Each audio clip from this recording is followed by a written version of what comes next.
Third সেমিস্টারের প্রিয় ছাত্রছাত্রীরা, তোমরা বহুজন বিভিন্ন ভিডিওতে এসে কমেন্টে জানিয়েছো যে তোমাদের পার্ট এ অর্থাৎ প্রাকৃতিক ভূগোলের মৌলিক বিষয়সমূহ এই যে পোর্শনটা রয়েছে এখানে যতগুলো ইউনিট রয়েছে 5টা মোট ইউনিট রয়েছে সেই জায়গাটায় তোমাদের একটু বেশি করে সমস্যা হচ্ছে, তাই সেই ইউনিটগুলো থেকে ওয়ান লাইনার কোশ্চেন তোমরা জানতে চেয়েছো।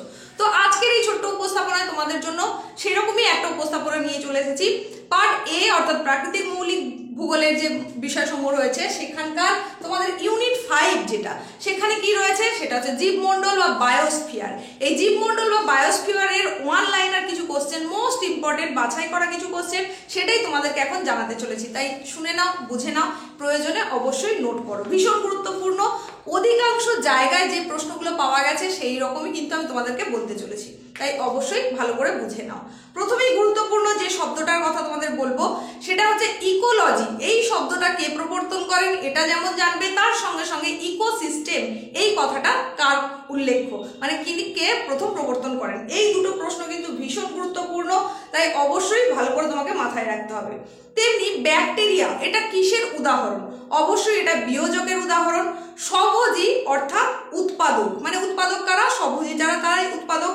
এগুলো তোমাকে একটু মনে রাখতে হবে। তারই সঙ্গে সঙ্গে মনে রাখতে হবে বড় মাছের খাদ্য হিসাবে সমুদ্রে কি পাওয়া যায় সেটা হচ্ছে প্লাঙ্কটন। বড় মাছের খাদ্য সেটা পাওয়া যায় সেটাকে বলা হচ্ছে প্লাঙ্কটন। ভীষণ গুরুত্বপূর্ণ একটা প্রশ্ন যেটা অনেক জায়গায় পাওয়া গেছে, সেটা হচ্ছে এক পুষ্টি স্তর থেকে অপর পুষ্টি স্তরে শক্তির স্থানান্তরের পরিমাণ কত? সেটা অবশ্যই 10%। এরকমই গুরুত্বপূর্ণ আরো একটা প্রশ্ন, সেটা হচ্ছে উদ্ভিদ ও প্রাণী জগৎ জলবায়ু ও মাটির সঙ্গে পারস্পরিক সম্পর্কের ভিত্তিতে যে বাস্তুতান্ত্রিক একক গড়ে তোলে সেটাকে কি বলা হয়ে থাকে? সেটাকে অবশ্যই বলা হয়ে থাকে বায়োম। অগভীর সমুদ্রের বাস্তুতন্ত্রকে কি বলা হবে? সেটা হচ্ছে নেরিটিক বাস্তুতন্ত্র। তাহলে অগভীর বাস্তুতন্ত্র, অগভীর সমুদ্রের বাস্তুতন্ত্রকে বলা হয়ে থাকে নেরিটিক বাস্তুতন্ত্র। এইরকমই তোমাদের কতগুলো তথ্য দিয়ে দিই, এগুলো একটু মনে রাখো।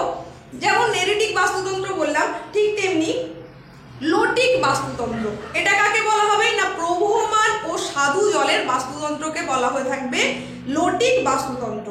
ঠিক তেমনি বেন্থিক বাস্তুতন্ত্র কাকে বলা হবে? গভীর এবং নোনা জলের বাস্তুতন্ত্রকে বলা হবে বেন্থিক বাস্তুতন্ত্র। আবার লেন্টিক বাস্তুতন্ত্র বলা হবে স্থির এবং স্বাদু জলের বাস্তুতন্ত্রকে। আবার পিলেজিক বাস্তুতন্ত্র এটা কাকে বলা হবে না? সমুদ্র পৃষ্ঠস্তরের নোনা জলের যে বাস্তুতন্ত্র, মানে একেবারে ওপরের অংশে, সমুদ্রের ওপরের অংশের যে বাস্তুতন্ত্র সেটাকেই বলা হবে পিলেজিক বাস্তুতন্ত্র। তাই এই জায়গাগুলো ভালো করে একটু বুঝে নিলে নিশ্চয়ই এখান থেকে একটা আসার সম্ভাবনা কিন্তু রয়েছে। তো এইরকমই আরেকটা গুরুত্বপূর্ণ হচ্ছে বিভিন্ন যে খাদক, প্রাথমিক খাদক, গৌণ, প্রগৌণ, এই ধরনের গুলোর উদাহরণ তোমরা অবশ্যই একটু দেখে রাখবে। যেমন আমি বিয়োজকের উদাহরণ হিসেবে বললাম তোমাদের ব্যাকটেরিয়ার কথা, সেই রকম। পৃথিবীর বৃহত্তম বাস্তুতন্ত্র কোনটি? অবশ্যই জীবমণ্ডল বা বায়োস্ফিয়ার। জীবমণ্ডলের শক্তির প্রধান উৎস সেটাকে না? সূর্য। সূর্যের থেকেই শক্তিটা স্থানান্তরিত হয়ে যাচ্ছে কোথায়? উৎপাদক বা স্বভোজীর কাছ থেকে, স্বভোজীর কাছে, তারপর সেটা বিভিন্নভাবে চ্যানেল ওয়াইজ বিভিন্ন জনের কাছে বিভিন্ন খাদকের মধ্য দিয়ে সর্বোচ্চ খাদক স্তরে পৌঁছে যাচ্ছে। তাই এটা অবশ্যই ভালো করে মাথায় রাখো। যে পরিবেশে প্রাণী ও উদ্ভিদ সকলকেই তাদের মিথস্ক্রিয়া বর্তমান থাকে বা মিথস্ক্রিয়া ঘটে সেই পরিবেশটাকে কি বলে না? সেটাকেই কিন্তু বলা হয় থাকে বায়োম। এইরকমই গুরুত্বপূর্ণ আরো কয়েকটা প্রশ্নের কথা তোমাদের বলবো। তার আগে বলি, এই যে তোমাদের এখানে যে খাদ্য জাল, খাদ্য শৃঙ্খল রয়েছে, এখানটা একটু বুঝে নাও। খাদ্য শৃঙ্খল আর খাদ্য জাল, খাদ্য জাল হচ্ছে কি ফুড ওয়েব, আর খাদ্য শৃঙ্খল হচ্ছে ফুড চেন। তাহলে খাদ্য শৃঙ্খল কিন্তু সব সময় হবে একমুখী, একদিকে হবে, আর খাদ্য জাল তার মধ্যে কি থাকে? একাধিক খাদ্য শৃঙ্খল থাকতে পারে। কিন্তু খাদ্য জালে যদি একাধিক খাদ্য শৃঙ্খল থাকেও খাদ্য শৃঙ্খল কিন্তু একাধিক খাদ্য জাল দ্বারা হয় না। এই কথাটা ভালো করে বুঝতে হবে, মানে খাদ্য জাল বা ফুড ওয়েবের মধ্যে একাধিক ফুড চেন থাকতে পারে কিন্তু উল্টোটা হয় না। তো সেই রকমই গুরুত্বপূর্ণ আরো একটা বলে রাখি, তোমরা কিছু কিছু উদাহরণ দেখে রাখবে। যেমন অরণ্যের বাস্তুতন্ত্রের একটা উদাহরণ, চারণভূমির বাস্তুতন্ত্র, পুকুরের বাস্তুতন্ত্র, এইরকম কিছু কিছু কিন্তু উদাহরণ দেখে রাখবে। যেমন আমি বলতে পারি মানুষ থেকে কৃমি থেকে আদ্য প্রাণী, এটা কি ধরনের বাস্তুতন্ত্র? অবশ্যই এটা পরজীবী বাস্তুতন্ত্র বা পরজীবী খাদ্য শৃঙ্খল, খাদ্য শৃঙ্খল।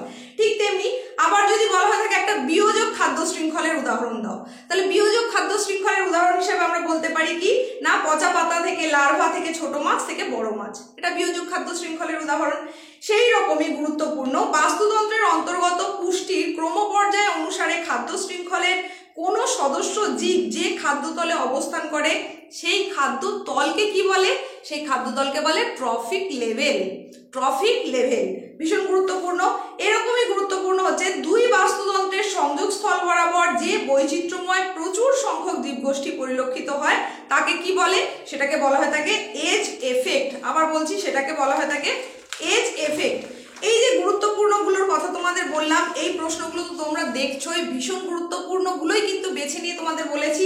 তো এই রকম যে প্রশ্ন, এগুলোর মতোই আরো গুরুত্বপূর্ণ কয়েকটার কথা তোমাদের একটু বলে দিচ্ছি, একটু শুনে নাও, বুঝে নাও। তোমরা ওয়ান লাইনার হিসেবে যে যে প্রশ্নগুলো দেখছো সেগুলো কিন্তু বিভিন্ন জায়গা থেকে কালেক্ট করা, অধিকাংশ জায়গায় এসেছে এরকম প্রশ্ন, সুতরাং খুব ভালো করে এগুলো তোমরা একটু দেখে রাখবে। আচ্ছা, তোমাদেরকে একটু আগে বলেছি ইকোসিস্টেম বা বাস্তুতন্ত্র, তা সেই শব্দটা কে প্রবর্তন করেন? এটা আর তোমাদের যেটা আরো একটা বললাম ইকোলজি, এই দুটোর মধ্যে কিন্তু গুলিয়ে ফেললে চলবে না। এই দুটোর ভীষণ ভাইটাল প্রশ্ন, অবশ্যই ভালো করে দেখে রাখবে। প্রাণীর দেহাবশেষ খেয়ে বেঁচে থাকে, মৃত উদ্ভিদ বা প্রাণী তাদের দেহাবশেষ খেয়ে বেঁচে থাকে, এই রকম জীবদেরকে কি বলা হয়ে থাকে? এদেরকে বলা হয়ে থাকে ডেট্রিভোর। তাহলে মাংসাশী কাদের বলে সেটা একটু জেনে রাখবে। এরকম গুরুত্বপূর্ণ অংশগুলো কিন্তু তোমাকে অবশ্যই জেনে রাখতে হবে। আর তোমাদের একটু আগেই বলেছি যে বাস্তুতন্ত্রের খাদ্য শৃঙ্খল কিন্তু সবসময় কি হয়? একমুখী হয়ে থাকে। ইকোলজির জনক কাকে বলা হবে? সেটা হচ্ছে হেকেল। আচ্ছা, স্থির জলের বাস্তুতন্ত্রকে কি বলা হবে? না লেন্টিক বাস্তুতন্ত্র। সেরকমই গুরুত্বপূর্ণ উল্টানো পিরামিড দেখা যায় কোন বাস্তুতন্ত্রে? না পরজীবী বাস্তুতন্ত্রে। সেই রকমই আরো কিছু কয়েকটা বলে দিই, সেটা হচ্ছে এই যে আমরা 10% সূত্রের কথা বলছিলাম, 10% যে শক্তির স্থানান্তর হয়, এটার প্রবর্তন কে করেছেন? বিজ্ঞানী লিন্ডেম্যান। এটাও মনে রাখো। তার সঙ্গে সঙ্গে যেটা ভীষণ গুরুত্বপূর্ণ, নিজের খাদ্য নিজে তৈরি করতে পারে যারা, তাদেরকে কি বলা হয়? তাদেরকে বলা হয়ে থাকে উৎপাদক। খাদ্যের যোগান সংক্রান্ত স্তরকে কি বলে?